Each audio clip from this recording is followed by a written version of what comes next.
So today I was riding around and I kept passing strip mall after strip mall. They all had the same things: vape shop, Dunkin' Donuts, some kind of juice place. Maybe there's a Chipotle or a Moe's thrown in there. But it was all the same and it all looked the same. And that's one thing America's lost. There's no uniqueness to things anymore. Everything's been corporatized. Everything looks the same. When you go out west, you get your little box. It's not a custom home, lined up where you can almost touch your neighbor's house. It's made of stucco. In the south, it's got vinyl siding. And it's all these HOA communities, and they made them HOA communities because they want to pass the road cost and the upkeep on to the owners through another form of government, which is HOA, and you still pay your property taxes. And I had a buddy, he just bought like a $500,000 house, and he said when he went in the attic, it looked a mess. They're not even built well anymore. In fact, there's still Sears homes. They used to buy a home from a Sears catalog and they'd ship it to you and you'd put it together. A lot of those are still standing. And I bet you they're in better shape than some of these new ones. My mom and dad bought a townhome and the floors creak in certain spots. And some of the outlets didn't work when they moved in. Things just aren't built uniquely or well anymore. Now, I'm not really going to sit here and complain about that because I want to get to a larger point. And that's that art don't scale. And in a society now where everything is about profits and making as much money as you can, it's just much easier to buy a massive amount of supplies that fit whatever model you want to make, and then you can scale it and make a lot of money. But it makes everything look the same. And one thing I'm lucky about is I live in Charleston. Now, Charleston is expensive. The infrastructure, there's too many people here. The infrastructure can't handle it. I mean, the traffic's terrible. The roads mess your car up because there's so many potholes. But the one good thing about it is when you go downtown, you see the most beautiful architecture. You see that people used to build homes and care. You see just these magnificent homes, and that the people that built them wanted them to be unique, and they put a lot of thought into it. And it wasn't just like, how much money can I make? It's art. And that's why people from all over the world come here and visit, is because of the unique architecture. But then as soon as you leave downtown, everything looks the same again. And when you're able to see that contrast in like real time, like when you're leaving the peninsula and you're headed off into like North Charleston or even Mount Pleasant, and all you start seeing is nothing but strip malls. Strip mall after strip mall, little box in a row, little box lined up in a community, right next to another one, right next to another one, small yards.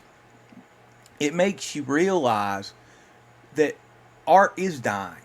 The human touch of art is dying. And that's what I think AI is going to do to video, literature, and storytelling. Is that it's going to make it efficient. Just the way they can throw up a home real quick, but it's all going to look the same, and it's really going to miss that human touch. You're not getting a custom home, especially in Charleston, unless you've got, $2 million to spend, unless you move way out.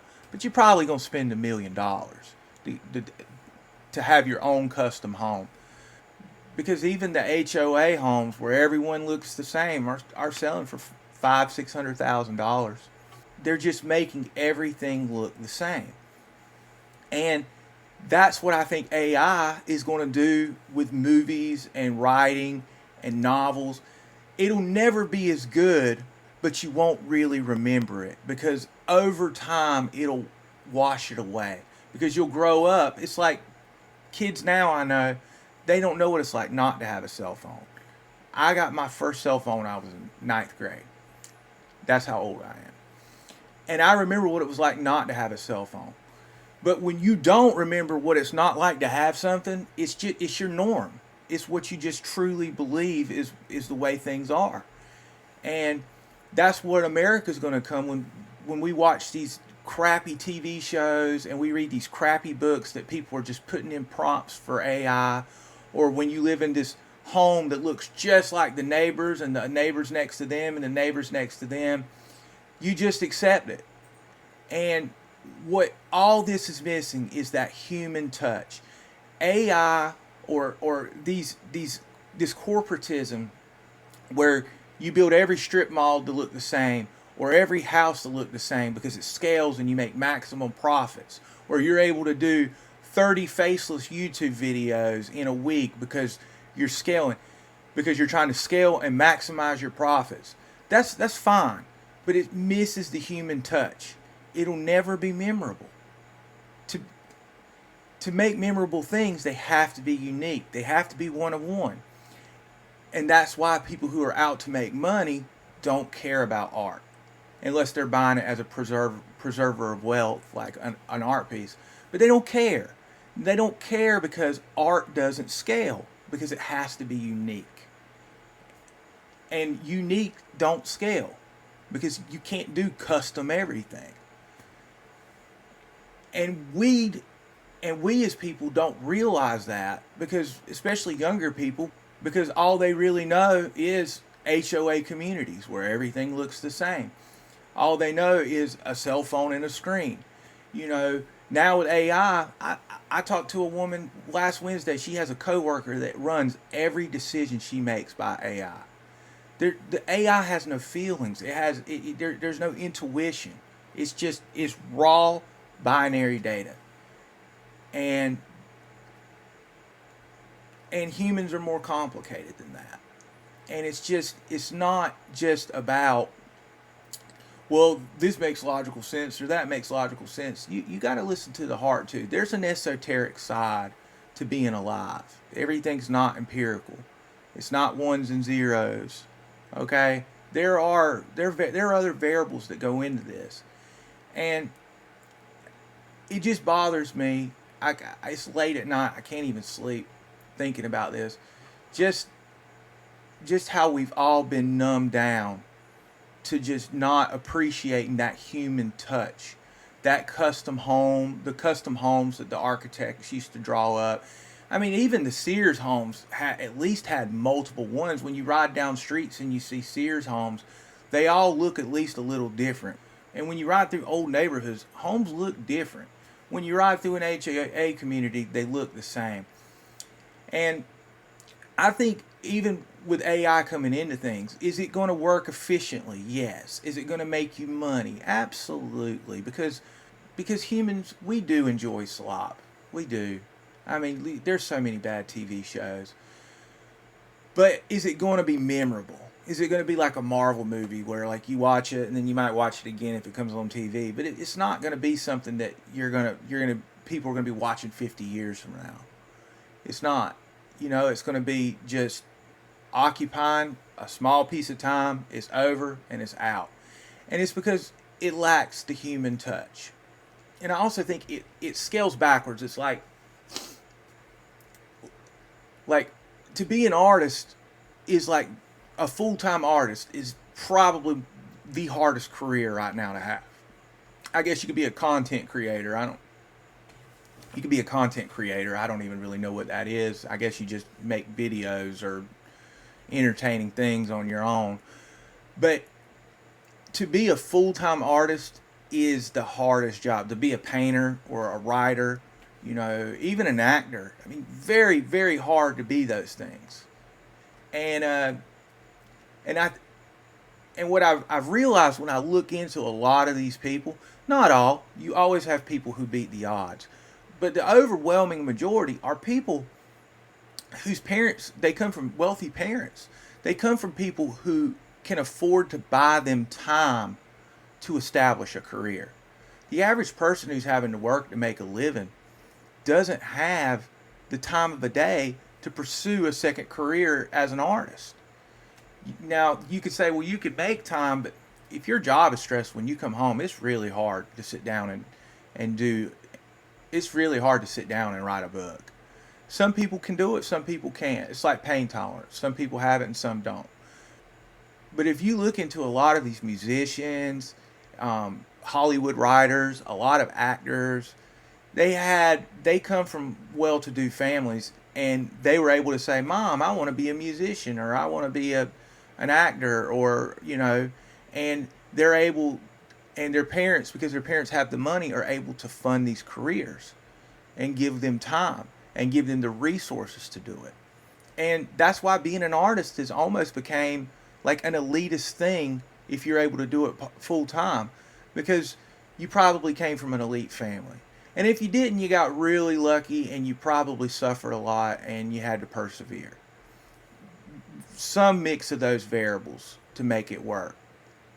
And, you know, that makes the world backwards, because normal people aren't making art, and they don't even want art because they're not even exposed to the culture. That's why they always look at it as like this elitist thing, because normal people don't have time for that. They're trying to pay their freaking bills, and they just want to own a home. They just want their own place. They say, well, I don't care if this home looks just like the guy next door to me or the guy next door to me.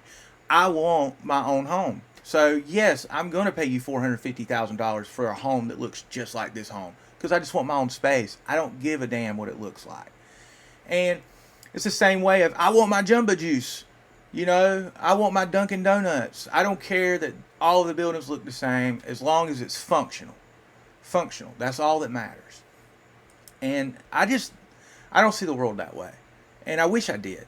I really do. I think my life would probably be a lot easier and better. But I just don't. And, I was just thinking about that today, and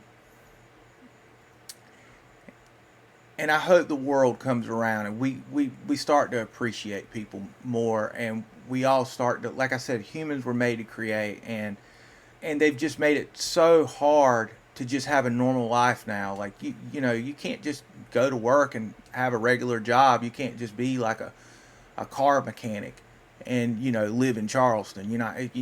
Not where I live. You ain't gonna do that. I know school teachers who are working DoorDash after they get off work, because they're trying to pay their rent, because their rent's like $2,500. And you say, well, they should move. Well, they probably should, but what if they grew up here? Should you run people off from where they grew up? So it's just, so all of this mixed together, it's just really created a society that doesn't care about like beauty or the human touch anymore, because everyone is just trying to make money and survive. And the corporations are trying to scale at the highest level they can. And because people are desperate to buy their products because they want their own home, or they want to just relax and watch a cheap TV show, then they consume it, they make their profits, and they say, oh, well, this scales. The scale's great. And so it works for everybody. And it's just crappy, man. And I hate to have such a bleak view of the world, but I really hope people come around to this. I hope that people will start expecting more. And I hope we don't lose that eye for the human touch on things, for beautiful things that are made.